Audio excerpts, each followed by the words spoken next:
objective po natin and purpose po natin ay tayo po ay lumago sa kaalaman natin sa salita ng Diyos, sa mga katuruan ng Diyos at sa pamumuhay para sa Diyos.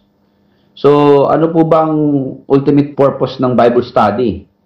Ang purpose po ng Bible study is to be conformed into the image of Jesus Christ.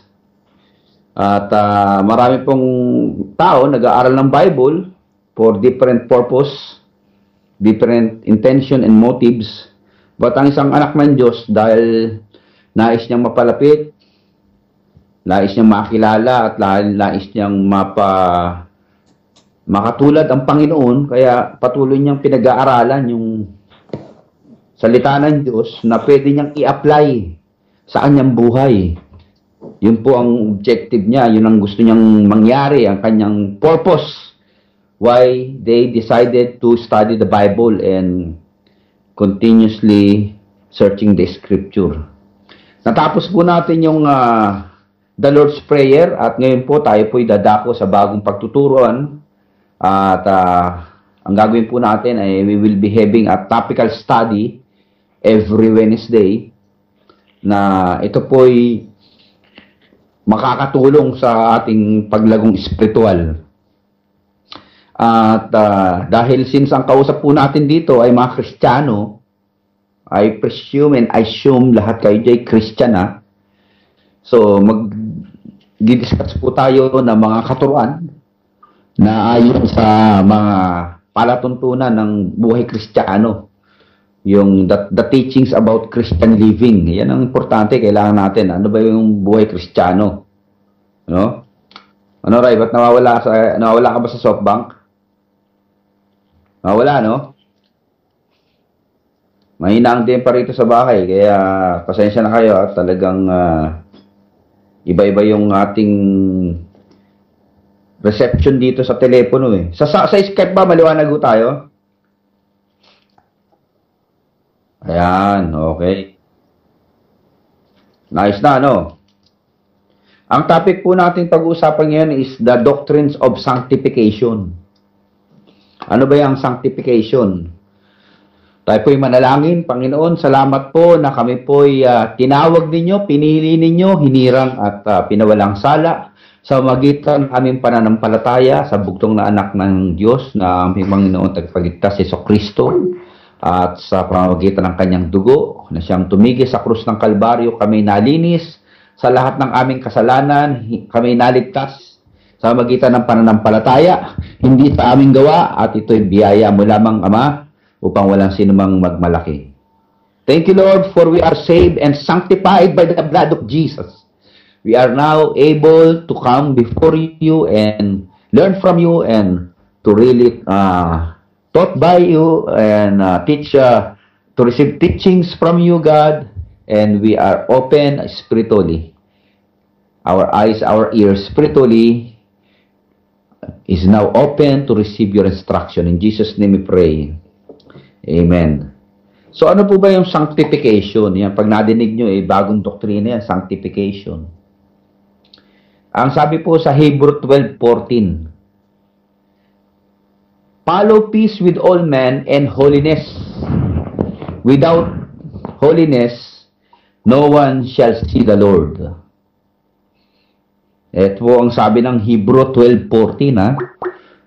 Tayo daw ay mabuhay ng may kabanalan dahil kung wala ng kabanalan, wala daw makakakita sa Panginoon. The question is, sino po ba ang naging banal? At sino ang nananatiling banal? At hanggang kailan tayo mananatiling banal? Yan po. Tuloy lang po at ano na po tayo, nag-start na po tayo ng ating pag-aaral, no?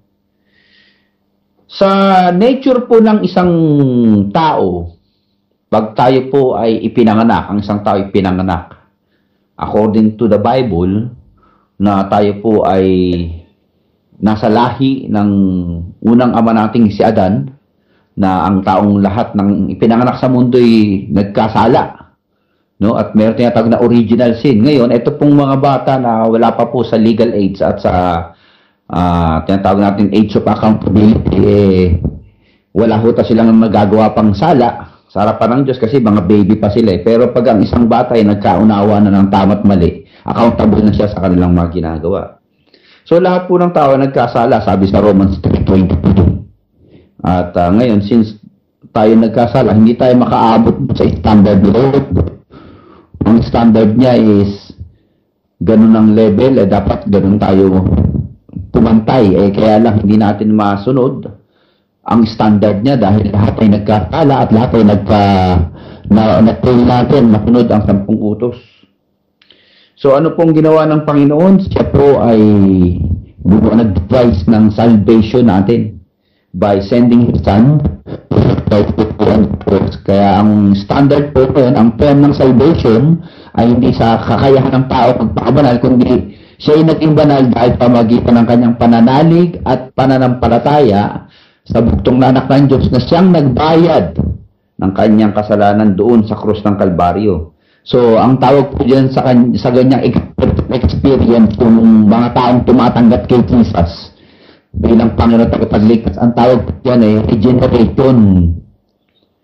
Yung nature natin ay napalitan na po ng divine nature of God through the Holy Spirit nung tinanggap natin si Lord na siyang inanyahan natin sa atin. Siya po ay nanahan sa atin. Kaya, ngayon po dahil tayo po ay pinananahanan ng Espiritu ng Diyos, tayo po ngayon ay pinagiging banal. Ngayon po, para maintindihan natin, ang salvation is an act of God wherein God is making a man, a sinful man, to become a saint or a justified, sanctified, and holy man. Not because that man is holy, but because of his faith to the Son of God, who paid all that man's sins. Pinatawad yung taong yun, nilinis ng dugo ni Jesus, at siya po ay dinideklarang banal sa harapan ng Panginoon. Kaya sabi sa John 10:36, say ye of him whom the Father had sanctified. Tayo po yung nilinis ng Ama. Sabi rin sa John 17:19, for their sake I sanctified myself. Ang Panginoong Jesus po ang nagsabi, dahil sa pamamagitan, dahil sa ating mga ililigtas niya, siya'y banal at nananatiling banal dahil kinakailangan ang Diyos na magliligtas sa atin ay dapat yung taong walang kasalanan. Si Jesus Christ po ay 100% perfect, sinless. Kaya siya yung may karapatang magbayad ng kasalanan nating mga makasalanan. Kaya sabi sa 1 Peter 3:15, be sanctified the Lord God in your hearts. Maluwalhati, mapabanal ang Diyos sa ating mga puso. Sanctification is the will of God for every believer. Kalooban po ng Diyos na ang lahat ng mananampalataya ay mabuhay ng may kabanalan. Sabi sa unang Tesalonica 4:3, basahin po natin, for this is the will of God, for this is the will of God, even your sanctification. Ano po din kalooban ng Lord? Yun daw kalooban niya yung tayo maging banal. So dahil pag ang Diyos kalooban niya ay yung palang maging banal tayo, napakadali naman palang alamin yung kalooban niya. The intention and the perfect will of God and the purpose of God for all life. Pag meditation po tayong gagawin at alam natin it leads to unholiness, sa pool na kagad, alam na kagad ng isang tao na this is out of God's will.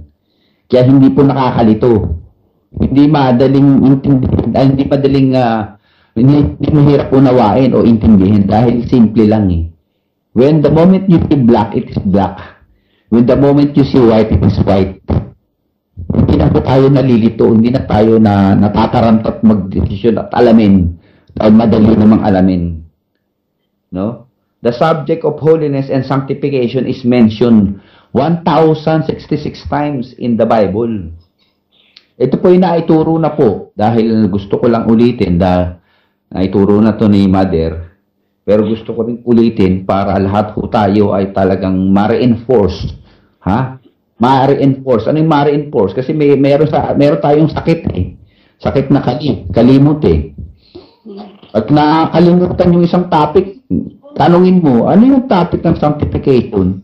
Ay, napag-aralan na namin yan, kaya lang, hindi ko na ma-recall eh. Kaya kami naging minsan recall natin yung mga doctrines natin, mga topical studies for our benefits to be enlightened. Okay, quiet lang po tayo dyan sa Skype, no?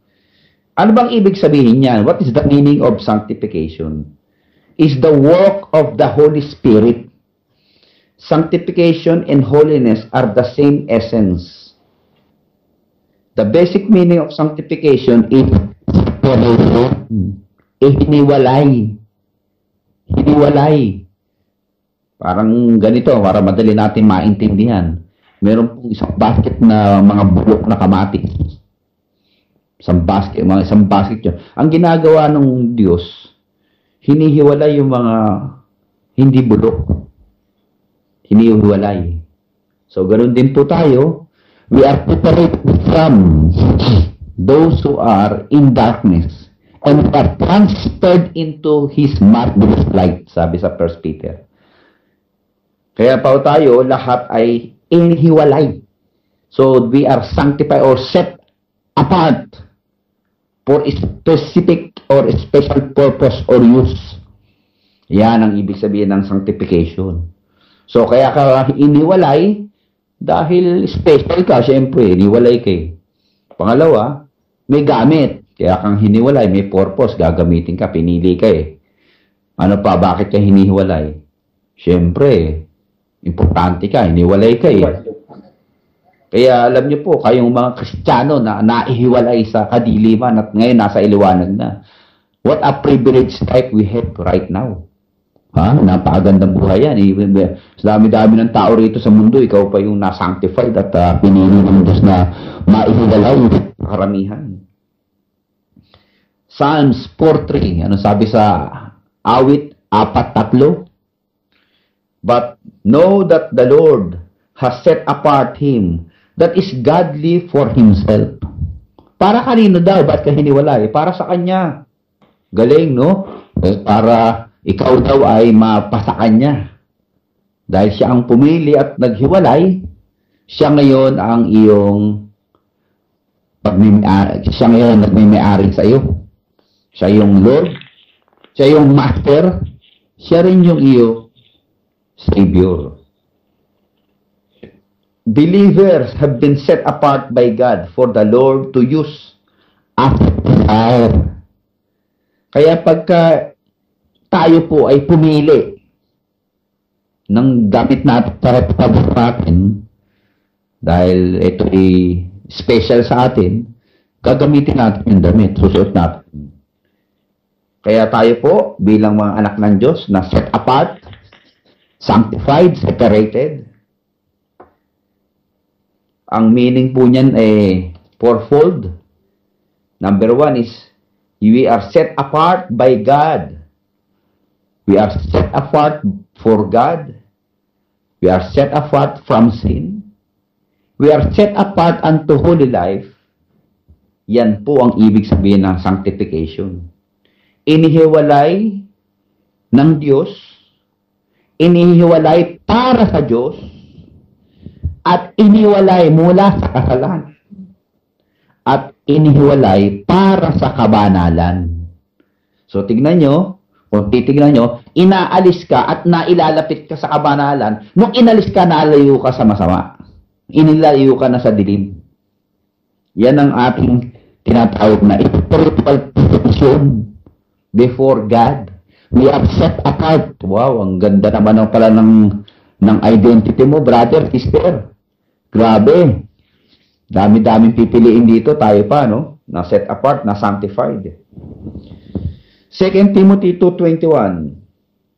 If a man therefore purge himself from this, he shall be a vessel unto honor, sanctified, and meet for the master use, and prepared unto every good work. Kaya daw, meron daw mga gamit sa bahay na mga talagang may noble use. May mga magagandang gamit. At ikaw, ako, tayong lahat nandito nagtuturuan at nag-aaral. Kaya po tayo ngayon nakikinig na lumalago. Sa pagkain tayo at kakilala tayo, tayo po ay may. So, anong gamit mo? Siyempre, alam mo naman yan. Ikaw ngayon ay kinatawan ni Kristo. Sumakayo. At ang ilaw niya sumakayo. Asin ka ng lipunan. Alam mo na ngayon ang gamit mo. To or inflict the society by your goodness and holy living. Kaya maapektuhan natin o ma-influencehan natin ang lipunan ng ating banal na pamumuhay. Kaya ka sineperate eh. Siyempre, pagka sineperate ka, dating barkada mo, mo, ay maiiba na rin yung nature mo, saka yung mindset mo, saka yung inatitaw mo. Kung mahilig ka dati sa mga ganong maling gawain, ang nagiging nature mo eh, pwede nature eh, dahil by nature of God, so nakita ka pa dito eh. Tinanggap ang Espiritu Lord. Kaya ang Lord sa bakit mo, kaya ikaw ngayon ay naibigyan ang Espiritu niya, matulad ng tamot na ang banal dahil Lord. Kaya yung palatandaan nasa Diyos eh. Hindi yung maraming alam sa Bible. Ang daming tao alam sa Bible, pero walang Bible. Walang Holy Ghost. Mga nagmumita, mga mataas, mayayabang, matatapay, mga mapanlait na naninira ng kapwa. Hindi ganun ang sanctified life. Sinipin na nga lang ganun eh. Christ likeness na ang nakikita po sa atin. The Bible speaks of sanctifying the tabernacle in its context. Men, building, field, firstborn, temple, priest, and nation. Sa Old Testament po, pag sinabing sinanctified, inihiwalay po ng Diyos itong mga bagay na ito para magamit. Number one, yung tao, o kaya yung building, o kaya yung lupain, yung mga firstborn na hayop, yung templo, yung mga sacerdote, yung mga priest, o yung bansa. Sineseparate yan. Pag sinabing separate, gagamitin ng Lord yan para sa Kanya. Para ano?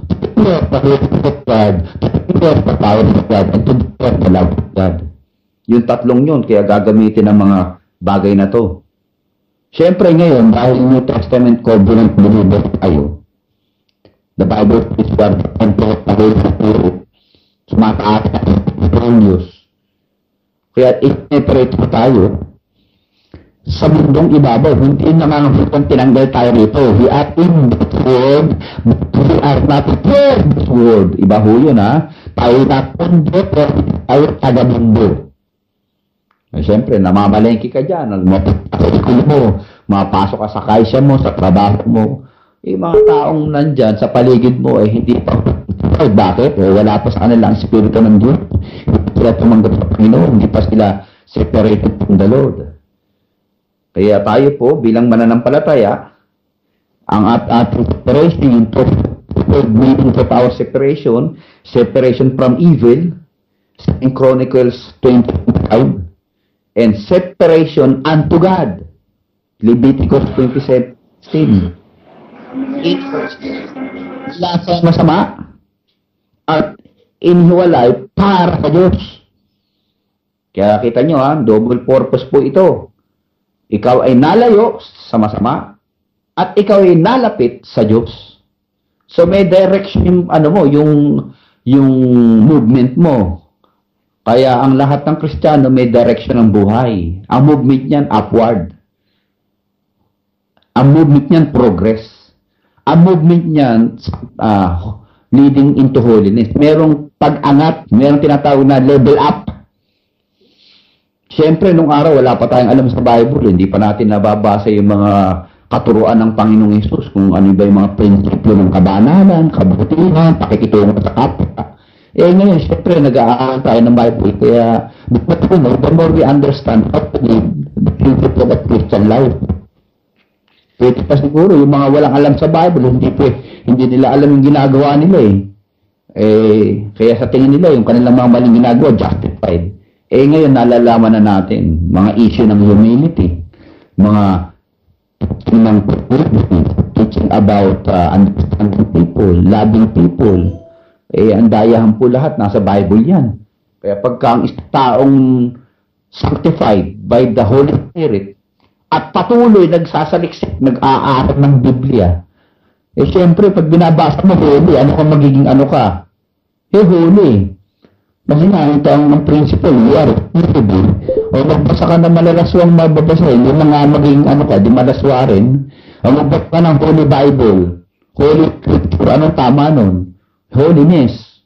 Yun. Kaya ang sanctity kung nagkakaroon ng active buhay mo, nagiging matibay ang iyong pagpupursiging magpakabanal. Nababasa mo sa Bible magpakabanal Ayun, yun po ang sinasabi natin.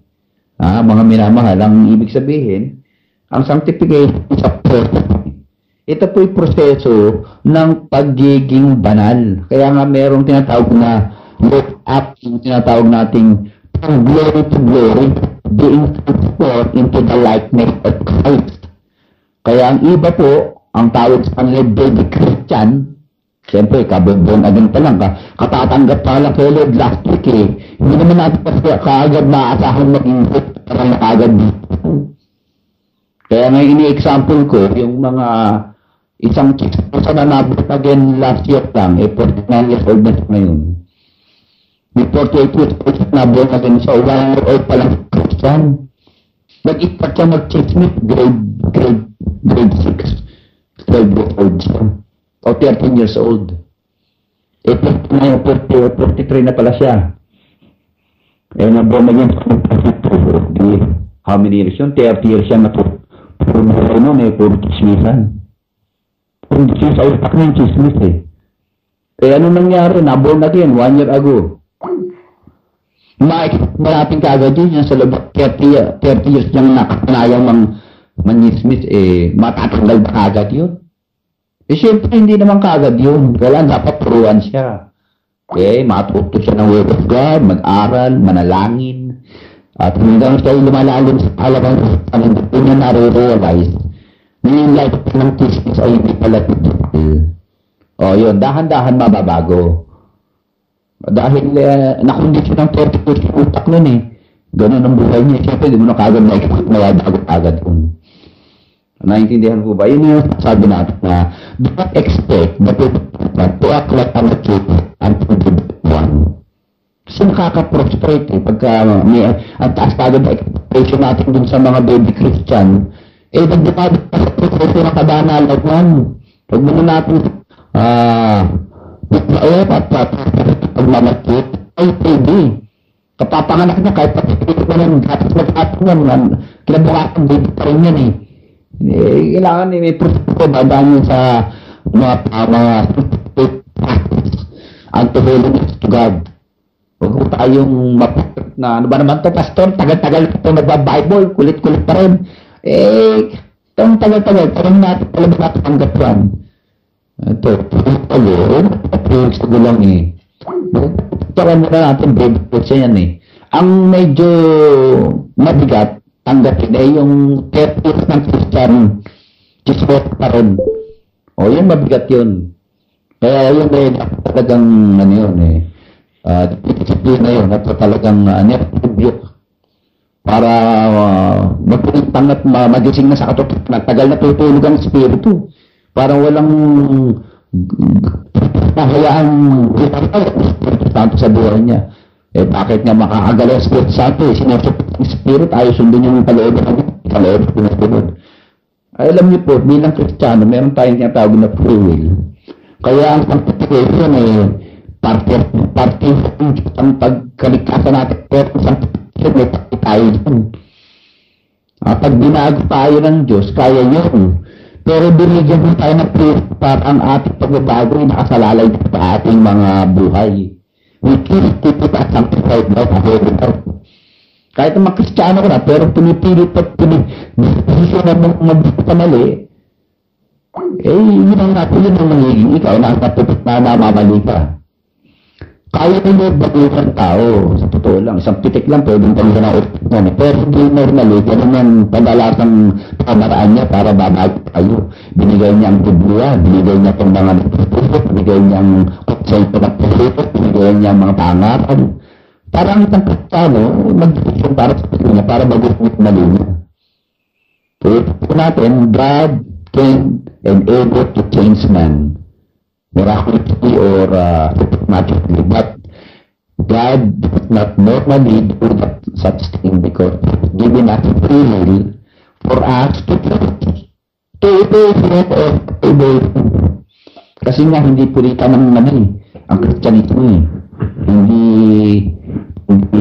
dictatorship yan, hindi kutob ng taong nagpatuko at nagpasailalim sa kontrol at pagiging Panginoon. O, tuloy natin. Sino ba author ng sanctification? Maliwanag ko dito kaya huwag tayong masyadong legalista. Ito, medyo maraming tao kasi masyadong legalista eh. Lahat na yata ng merong mga idea patungkol sa kamunduan mali na.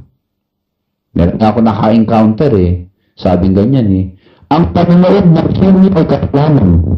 Ito ko muna, nasabi sa Bible ba yan? Sabi ko. Wala siya masabing Bible. Sabay tanong ko paano kung manonood ako ng Ten Commandments sa Jesus Nazareth? Paano mo sasabihin si Diablo yun? Labo, diba? Hindi siya makakibo. Yung sige, ano yun? Kumayag ka ng mga X-rated doon. Malabot yun. Kung panonood mo sa Diyos, hali kayo, mga kapatiran, manonood natin sarap nanonood natin, Ten Commandments. Di maniwanag. Sa Diyos at pupunta, hindi sa Diablo. Yung mga area na ganyan, dapat maging malawak ang utak natin. Yung mga Kristiyano masyadong pagka nakahal pa ng Bible, kala mo, tutuparal na mga akil na Nasa laman pa rin tayo, mga minamahal. Makamundo yun. Dapat ano lang tayo, medyo lawakan pa ang utak natin. Ang kabanalan po hindi po panlabas yan. Marami kasing banal sa labas, pero sa loob maliwanag ko yan. Dahil ang kabanalan po pupo yan Siyempre naman po, bilang mga anak ng Diyos at liwanag ng libutan, dapat yung ating panlabas na anyo, dapat ayos-ayos din naman natin. No? Kaya kung Christian ka na, yung cleavage mo, takpan mo ng pundan mo yung dibdib mo kung magdadamit ka yung mga miniskirt, dapat iniiwas-iwasan na natin para hindi tayo maging dahilan ng tukso sa mundo. Sino bang author ng sanctification? Sino ba may akda niyan?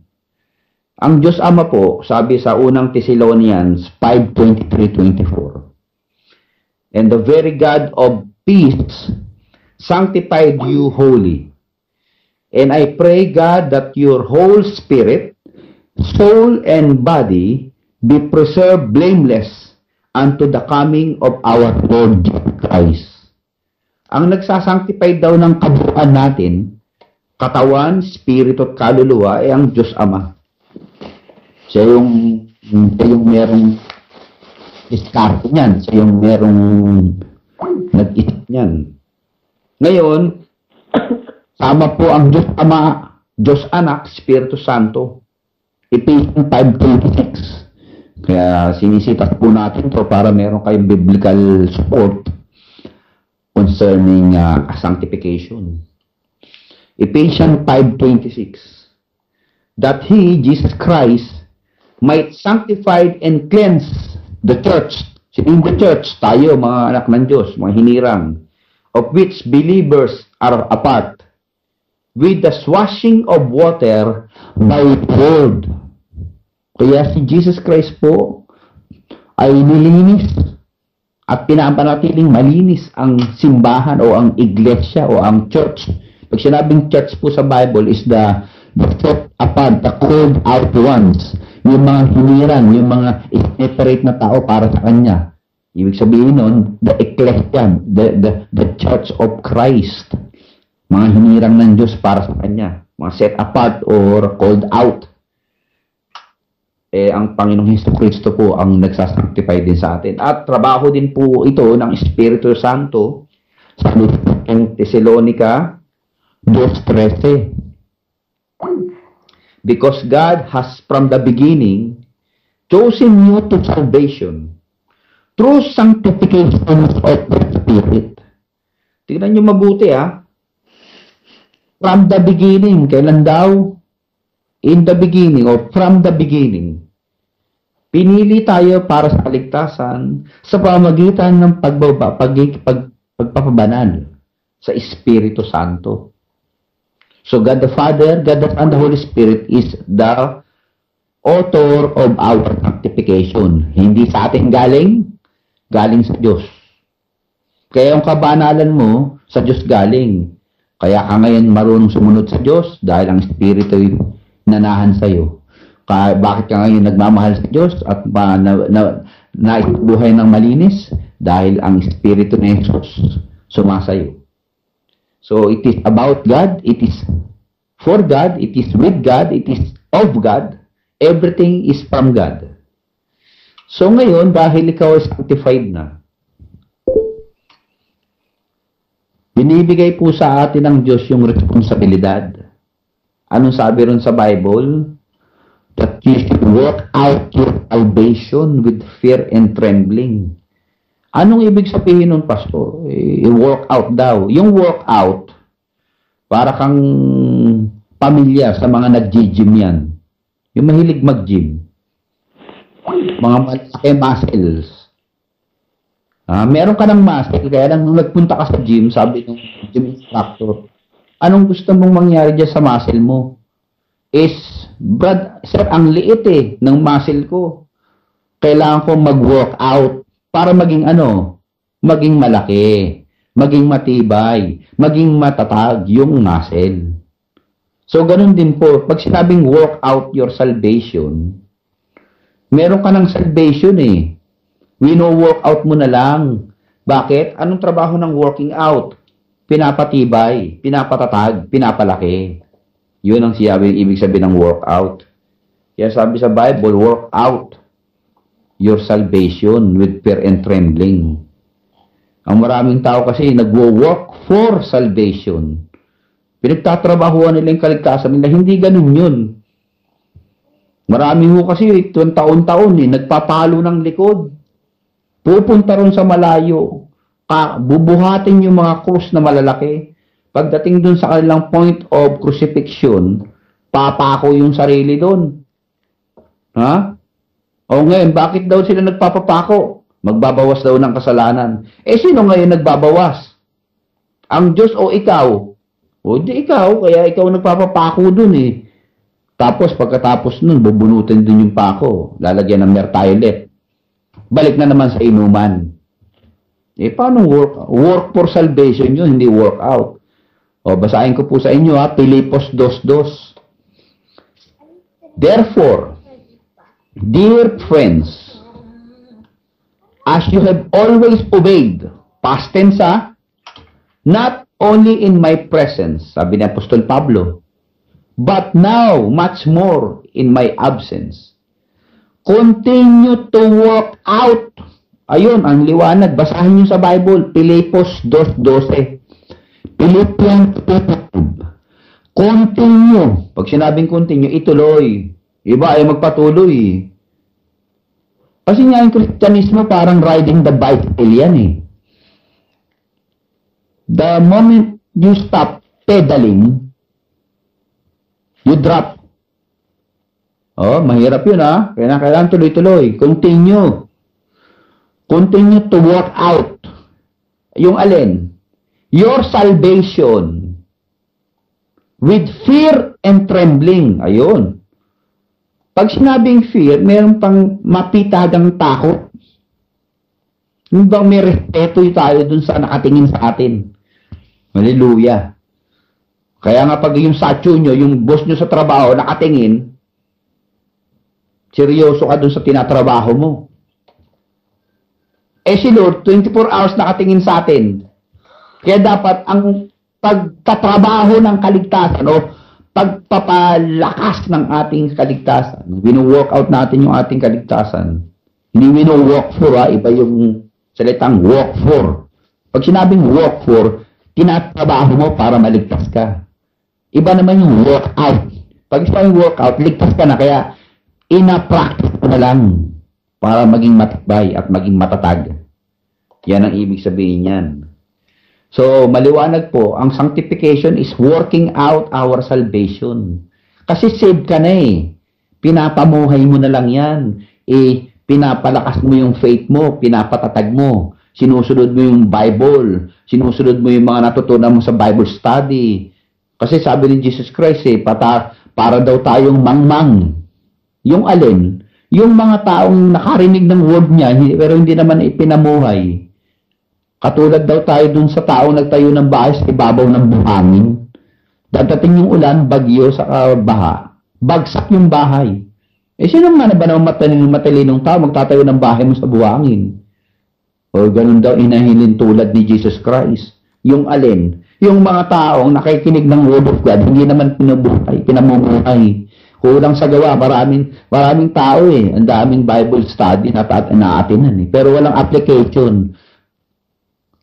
Hindi working out of salvation yun. Hindi mo work out of salvation mo. Tandaan po natin, ito, maliwanag na katotohanan to. Ang natutunan lang natin sa Bible, yung na-apply natin. Hindi porket na-memorize mo yung verse, alam mo na yun. Hindi yung ganun yun. Maraming tao, ang daming memory verses eh. Tanong, na-apply mo ba yung memory verses mo? O sabi dun, forgive your enemy. Love your enemy and pray for those who persecute you. Sabi nung isa, pastor, wala na akong kaaway eh. Bambay mo naman, nasa na sila? Pinagpatakay ko na. May pambira ka. Hindi ganun yun. Ang tunay na Kristiyano, yung nabasa mo yung Bible. O ngayon, ang tanong, nabasa mo, so what? Ang question dyan eh, paano mo ngayon ipapractice yan? Paano mo ngayon i-apply sa buhay mo yan? Paano mo i-work out yung salvation kung sinasabi mo, save ka na nga? Yan ang malaking usapan at malaking dilema at predikamento ng Kristyanismo, yung application ng word of God. Kasi sanctification ito pinag-uusapan natin eh. Pinagiging banal eh. Kaya tayo nagiging banal, pinapractice natin yung banal na salita ng Diyos na nabasa natin, natutunan natin, naliwanagan na tayo eh. We know the truth and the truth set us free. Malaya na tayo eh. Kaya ulitin po natin para maging maliwanag sa mga tagapakinig. Kristiyano ka man o hindi, ang Kristyanismo po pagtutod sa kalooban ng Diyos. Ang Word of God is the Word of God. The Word of God is the Word of God. Ang tunay na matalino, ulitin natin ha, wise man, according to Jesus' concept of a wise man is like a man who hears His word and put them into practice. They would be like a wise man who worked out on track. The rain fall down, the wind blew, and flood comes. And it does not collapse because it had its foundation on the. Kaya magiging matalino ang isang tao pag wino-work out niya yung kanyang sanctification, yung kanyang kabanalan. Dahil sa magitan ng pakikinig ng Word of God at pinapamuhay po yun. Kaya sarap kaya mabuti ng nasa sa Diyos, di ba? Sabi ng iba, Pastor, ang hirap magpakabanal. Mahirap din naman magpakasama. O, diba? Kung magpapaka-hirap ka rin lang, doon na sa kabanalan. May blessing ka sa Diyos. Pag namatay ka, langit ka. Kaysa na magpapaka-hirap ka doon ka kay Pataras, mahirap ka na sunod sa Diablo. Pag namatay ka, impyerno ka pa, nahirapan ka pa. Mahirap na rin. Tayo sa Diyos. Panalo pa patulat at the end of the day. Mahirap magpatawad, Pastor mas mahirap naman yung hindi magpatawad. Imagine hindi ka makatulog, gusto mong gumante, na-atake ka po sa puso, na-hard back dahil nahinis ka rin sa ginaisip mo, naka-open sa'yo. Mas mahirap na rin ba? Doon na sa Diyos, mas madali. Pagka napapasok natin, tanggal sa puso natin. Mahirap naman daw magpakumbaba, mahirap naman mayabang at mataas. Maraming naiinis sa'yo. Diba? Lahat naman mahirap wala naman madali sa mundo Pero siyempre, kung hindi na tayo patama, hindi na tayo sa moral, hindi na tayo sa Diyos. Dahil lahat yun may ganting pala. Hindi lang dito ibabaw ng lupa, hindi sa buhay, sabi ng buhay na buhay hanggang sa langit. So tuloy natin. Anong the means of sanctification? How are we sanctified? Paano ba tayo napakabanal? Number one, by the Word of God. Kasi marami nagtuturo, religious eh. Meron nga nung araw, nauutin kung ano-anong mga decolor ng araw eh. Pwede parang isang repetitive, isang linggong paiiyakin doon. Pag-uli ng bahay, parang banal tingnan, mabait. After 1 week, mabait ba? After 2 weeks, wala nawawala yung bait. After 3 weeks, bakit naging diablo? Eh bakit? Pinaiyak lang eh. Imat yun eh. Naman natin yung anong utong tabi. Kaya ang nagpapabanal sa ating Word of God, sabi ni Jesus Christ, to the sanctification with the washing of water by the Word. Kasi the more you know the Word of God, lalo ka na ako kundik eh. Lalo kang nasisirit yung sensation mo eh. Yung salita ng kaya ikaw ngayon, nagkakaroon ka ng realization, ay mali pala ako. Ako, ito yung Word of God. Word of God yun, pwede ko lang paliin yun. Mahirap ng i-rebattle yun. Final authority na yun, Word of God eh. Tapos na nagsalita eh. Kaya ang isang tao nakakarinig, nakakaunaw, na ipapaliwanagan ng Word of God, yun ang merong way na mabago, yung define, sanctified, mapaging banal. Kasi tandaan po natin, apart from the Word of God, walang holiness. Kahit turuan tayo ng piloto, umatin tayo ng mga seminars, consultation, how to improve our attitude. Pero pag walang Word of God yun, hindi pa rin mababago yung ugali natin. Mababago siguro yung ilang punto ng ating pag-isip, pero yung kabuuan ng kabanalan at mapapas atin dahil ang sanctification sabi na sa Bible eh, true washing of water by the Word of God. Ephesians 5:26. Kaya tayo po ay napapatanal, nagiging banal. True Word of God. Ano sabi ni Jesus Christ? John 17:17. Sanctified by your word. Your word. Si Jesus Christ na nagsalita ano? Ano sabi niya? Ama, pagkabanalin mo sila sa pamamagitan ng alin? Latgo? Palo?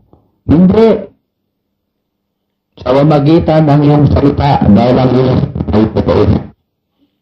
Kaya dahil nasa mali ang tao, pag nagbasa ng Bible, makikita niya mali siya. Dahil yung Bible totoo eh. Even may truth and truth eh. Balaktot ka. Pag nabasa mo yung diretso, madidiretso mo na yung bali mo. Ay, ganun pala yun. Akala ko, nag-share lang ako ng opinion ko. Yun pala, kaya bangan na pala yun. O, di ba? Nababasa mo sa Bible na God replied. Kaya pala walang biyaya ako natatanggap dahil ang yabang ko. Nasa Bible pala yun, nabasa ko. James chapter 4. God replied, but not grace to the humble. O, notice mo. Kaya pala wala akong biyayang natatanggap kay Lord. Kaya ako ng prayer. Ang yabang ko kasi. Yun. Kaya nasa sanctified ka because of the Word of God. Subukan yung tumutok sa Bible.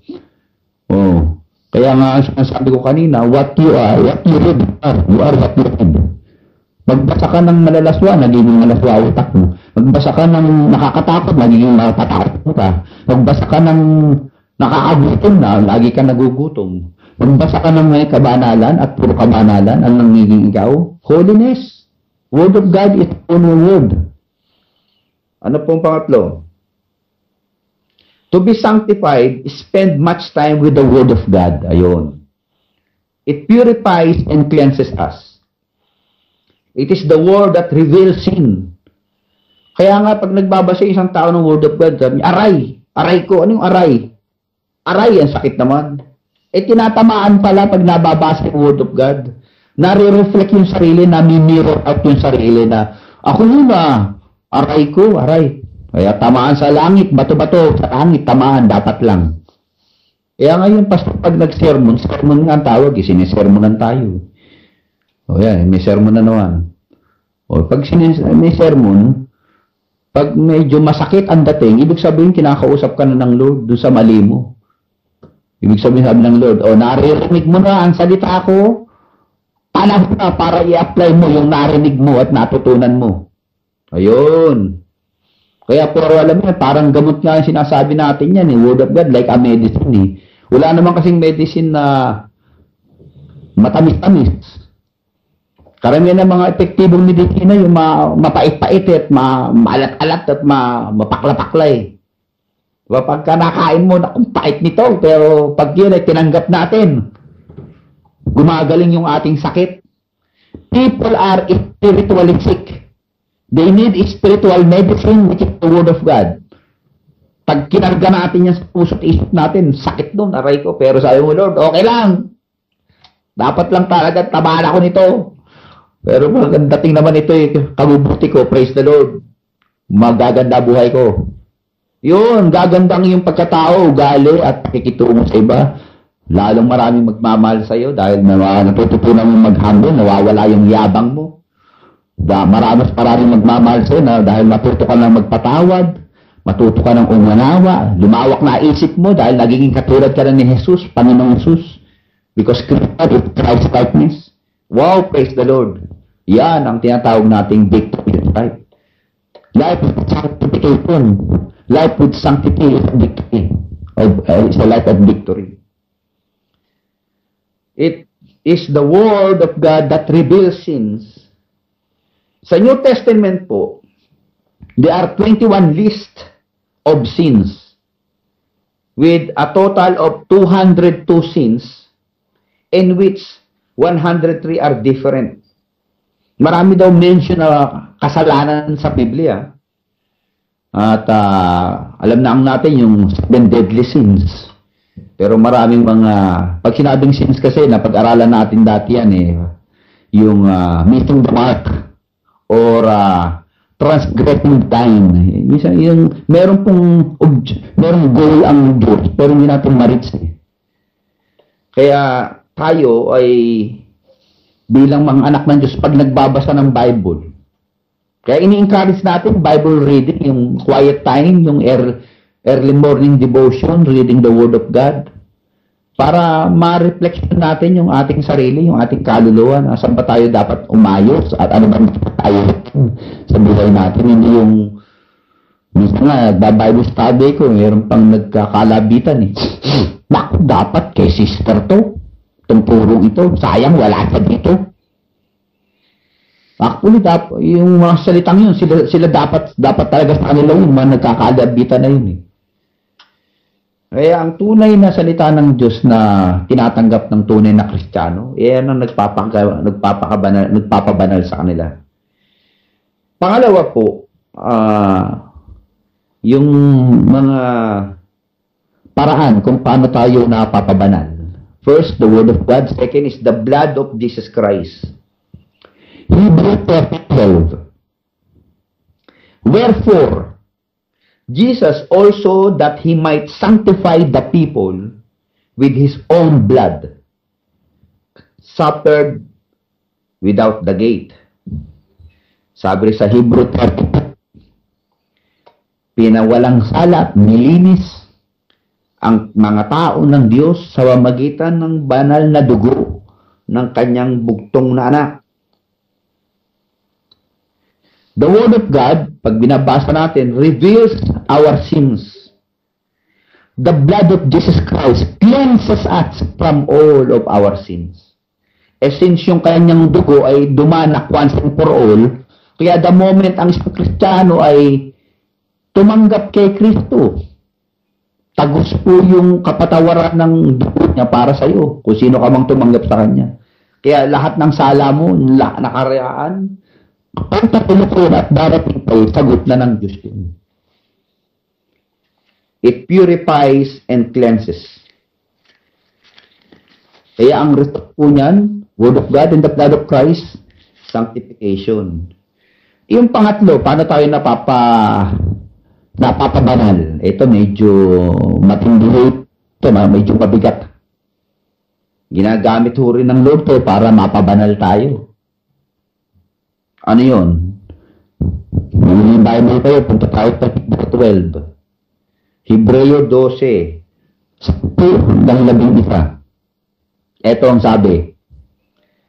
For they verily for a few days chasten us after their own pleasure.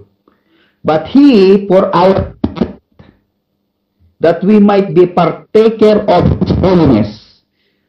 Afterward, it yields the peaceable fruit of righteousness. Ano daw yun? Chastisement. Ano yung chastisement sa Tagalog? Yung pagdidisiplina. Nino? Ni Lord sa ating mga anak niya. Kasi father siya eh.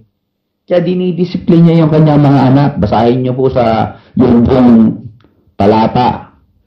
Yung buong versikulo at talata ng chapter ng Hebrew 12. Na tayo pong mga anak niya, tinuturing niya may children, dinidisiplin niya para maging ano daw, mapabanal. Ayun. Kaya yan pong tatlong yan, ginagamit ng Lord para tayo mapabanal. Kaya minsan, maraming Kristiyano, kala nila eh, ano ba to? Ba't may parang ang dami kong pagsubok na dinadaanan? Eh, baka hindi mo alam, dinidisiplina ka ng Lord. Ano ba ito? Ba't ganito ang dami kong problemang dinadaanan yun? Eh, baka dinidisiplina ka nga ni Lord. Meron kang maling ginagawa. Meron kang maling lifestyle. Meron kang maling pag-iisip.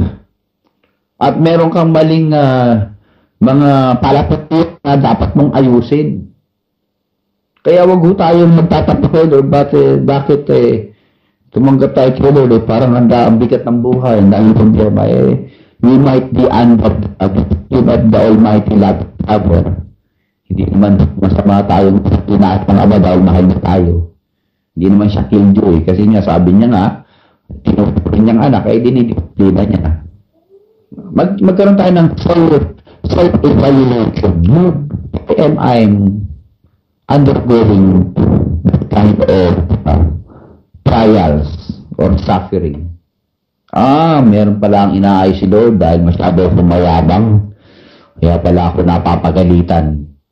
Kaya pala nilalayuan ako ng mga tao. Kaya pala naiinis yung iba sa akin. Nararamdaman ko tuloy. Parang nahihirapan ang kalooban ko.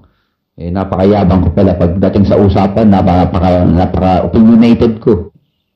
O di, magkakaroon kami ng adjustment. Hindi pala gusto ng tao ng ganito. Dapat maayos pa pili ko. O bakit bumabagsak ang business mo? Ngayon pala, hindi ka marunong ng natawag na biblical financial management. Kinakausap ka ng Diyos para masyado ka maliho. Dahil patuto ka ng pagtitipid. Sabi ng Bible, matulad kayo sa mga langgam. So, nabasa mo yung Book of Proverbs Nabasa mo yung mga langgam. Pagka-araw daw, nag-iipon. Sa pagdating ng winter, may pagkain. Ikaw naman, winter, summer, autumn, and fall. Gastos. Paano ka hindi nayaman? Magkakapera nun. Lahat ng binibili, hindi mo kailangan, binibili. So, yan nasa Bible lahat. Yung practical pang-living to live the effort of this life, nasa Bible naman Kailangan lang ng Kristiyano magbasa. Pagkat mabasa, apply. Kaya pag hindi na-apply, may talo, may disiplina. Kaya nga sabi ng isang nagsasabi pag may pag-hirap, may pagpapala. Pag may pag-hirap, may pagpapalo. Normal lang yun. Huwag naman tayo. Hindi ba si Lord tayo bugbog siya? Para doon tayo matinding bugbog sa tayo. Sarado tayo para magkakaroon tayo. Hindi pa ganun si Lord kung matigas-tigas ka, una siyempre pagka ang ating Diyos ay nagdisiplina yan. Ang na, pag medyo matigas ang ulo, medyo ulan-ulanin ka, medyo matigas-tigas ang ulo mo, para doon ka ng bagyo. Pagka matigas-tigas ka na, talagang hindi na paladala sa'yo. So, depende rin sa level ng iyong obedience and disobedience. Yun ang ipapatong ko. Kaya tuloy natin next week, mga minamahal, tayo po'y manalangin. Salamat, Ama, sa mga ilang katuruan patungkol sa kabanalan at pagiging banal. Ikaw po ang naiakda nitong kabanalan namin. Tulungan mo kami maging mas putin sa iyong salita upang may apply namin ang lahat ng natututunan namin upang sa aming buhay, ikaw ang maluwalhati. Pagpalaan ng bawat mga nakikinig, ang mga sakit po, Panginoon, tinataas namin ang pamangkin ni Sister Nene at mga namatayan po sa Pilipinas. I-comfort mo sila sa kamag-anak ni Brother Jolan. May the blessing and the favor, the love and the mercy of the Holy Spirit and God the Father through Jesus Christ our Lord, upon each of us. In Jesus' name we pray. Amen. At sure, God,